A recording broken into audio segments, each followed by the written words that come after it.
Yes. All right, let's move straight to our next conversation. Good intentions do not always indicate good policy execution. The federal government is adjusting to that reality after President Bola Tinubu directed the immediate suspension of a cashless payment system recently introduced at airport toll gates across the country. The Minister of Aviation and Aerospace Development, Festus Keyamo, who announced the suspension after Federal Executive Council meeting, said the president acted out of empathy for Nigerians affected by the attendant gridlocks. As an interim measure, a hybrid arrangement will be introduced allowing both cash payments and the use of prepaid cards already purchased by motorists.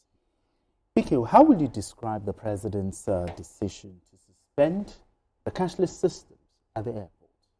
Yes, I give kudos to the president for the decisive action that he has taken. On Sunday, I was going to a hotel. I just arrived from Calabar. My things were still in the car. I didn't go home, so I was a little tired. So I wanted to pass through the international airport area because naturally it's going to be shorter. You just go through Oshodi, hit the express, we hit the third mainland, and then I was there for almost 2 hours. 2 hours? Yes. You can imagine my body had already been flogged in Calabar, and then I'm stuck. I was just hissing. I didn't know what to do. And I needed to have a meeting with somebody who was going to do business with us, one of the governors. So I felt, why did I even pass through here? But I felt it was shorter. Of course, it's shorter than going to Ikeja. Yeah, exactly. At a point when they saw clearly that we had suffered in the queue, and a lot of the people in the queue were traveling,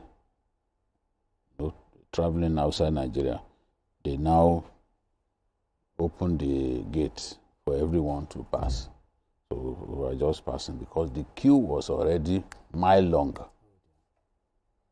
So the president has done the right thing. He must have seen some of those videos, because I saw one in which one white man, sensing that I was going to miss his flight, decided to come down, even from a motorcycle. Yeah, I saw the video. Yes. I saw the video. You know, and then began to just trek it all the way. So Mr. President responds when he sees that this thing is a matter of national concern and inflicting pain on people. He doesn't like to see that. So one of his aides has taken a decision. But at the end of the day, it's still the president that people will abuse. For every indiscretion by either a minister or somebody else in government, it's still this president that people will attack. So it makes sense for him to always intervene like this. I understand why they came up with this policy. Yes, it's to block leakages, is to block the avenues through which the resources are leaking. But any policy that directly inflicts pain on people, especially in these testy times that we find ourselves, it's not something that should be encouraged. That kind of policy, you must come up, you must change it or fine-tune it. So what the president has done, because I must admit that, look, there's nothing wrong about the policy, but the execution is the elephant in the room. How about the execution? The execution was just terrible and inflicted pain, whether it's Abuja, because that video that you saw was shot in Abuja. But even here, it's worse here because they are constructing. There's some constructions are going on around in the airport area, which naturally they have to close lanes. So the queues that you see are way longer even here. So what we've agreed now what we've agreed to do now is the right thing. We call it a hybrid solution. You that you already had the card, you can use your card. If you want to pay cash, you pay your cash. You pay cash, and then go. And I'm sure if we go back to that place now, sanity will have been restored. A government has to respond when it can feel the pains of people, can see clearly that people are suffering. The government has to do what is right, and this is what Mr. President has done. Yes. I mean, this policy was meant to modernize airport operations, but some might want to say, did they not do due diligence, pilot tests, and all of these things? Did they not think all of these things through before implementation? How will you react to that? Yes, I think they did not do that at all. Because I was talking about the media reorientation, the information. Don't just think only the people that comes to airport for, let's say, January, they are the one that will use it in February. I've had a time last month at Abuja, they said, oh, we'll begin to use this card and all of that, which was okay, to block some leakages and all of that. But now you just bring it out to us. Somebody is coming for the first time to catch up his flight, maybe for business or to meet up one appointment or the other, or to go back home. And what Mr. President has done, that shows that we have a president that listens. That listens. Yes.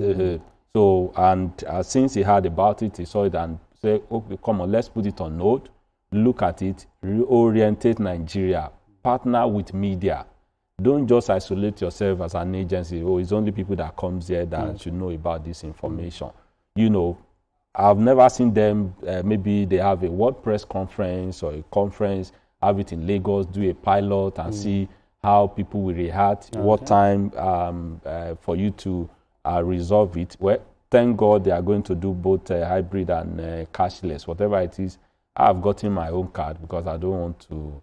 Or do you think it's about Nigerians having issues with changes? The attitude of Nigerians to change. No, it's not matter about attitude of Nigeria about changes. When you and I remember 15 years ago or 20 years ago, before you can withdraw any money, you have to go inside the bank. Yes. So, and gradually ATM, we came about ATM. Even our elderly women, market women, once they say, don't let anybody see your PIN. Gradually, before you know it, POS to serve the underserved community, So those are the things. It's just gradually, and the information they are lagging behind when it comes to information or sensitization of the public. It's not just people that use airport this month or this week. They should be the only people that should hear about it. I mean, BK, what lessons should the aviation sector learn from this episode to avert policy reversals in future? I believe that you can even simulate these kind of situations, so that you can have an idea of what will happen.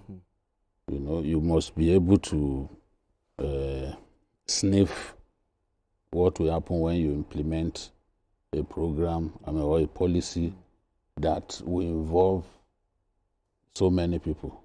So many people use that the airport area.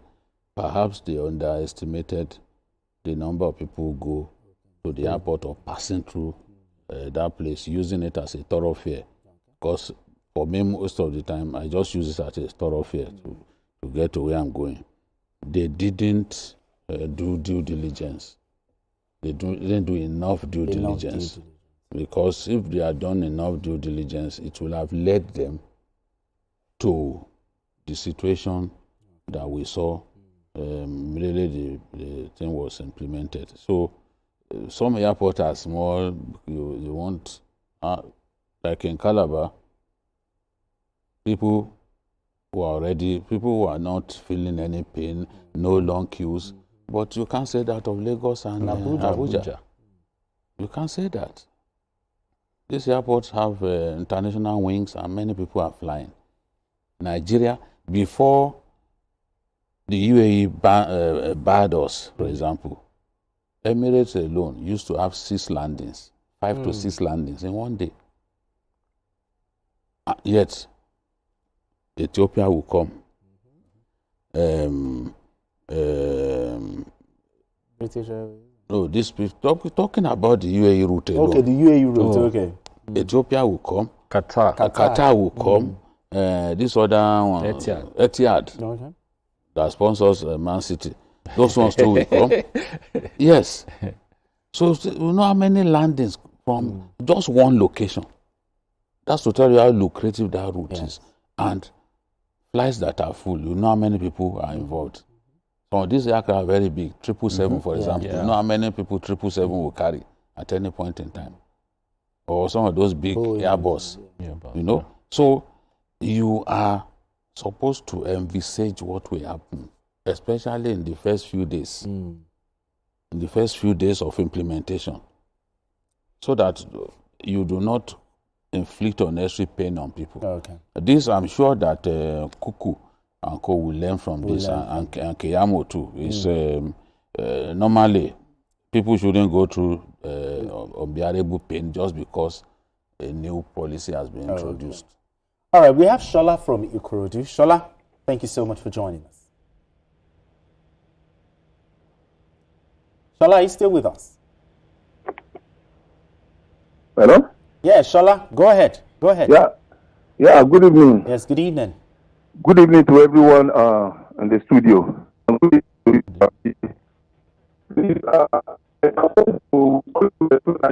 Oh, dear.